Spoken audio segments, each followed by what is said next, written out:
Okay, it's been a rough day. Apparently, that wasn't even live. I did 2 hours of sculpting, and looks like I wasn't even streaming the entire time. Which is fine because at one point I had this Krita overlay. I was working in Krita a little bit, and I left that up as I finished the rest of the sculpt. Very embarrassing. Like I said, it's been a rough day. Not to make too many excuses for myself. What we did today was basically create the border here. I masked it off and then filled with color so that I could revisit that masking anytime I wanted by going to masking and select by color and intensity. We created UVs for this, so for the purposes of applying the surface modifier. And on the other side it was inverted. So I got the idea to delete this, copy, paste it over, and merge down.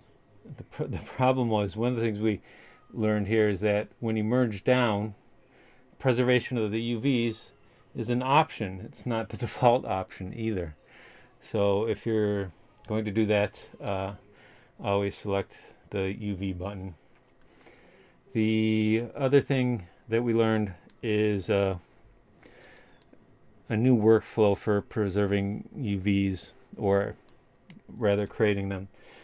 So previously, in the previous video, I thought the workflow was to create a low topology mesh manually, create the UVs, and then copy and paste them onto the high poly mesh, but that didn't work.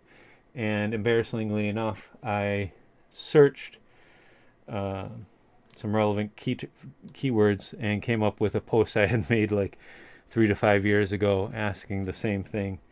And the solution that was suggested was to duplicate it, take the second high poly, Z remesh it so that it's a lower poly, not to the point of like manual retopology.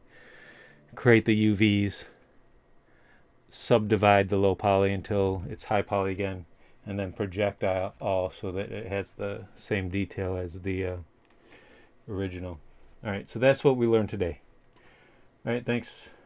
Bye.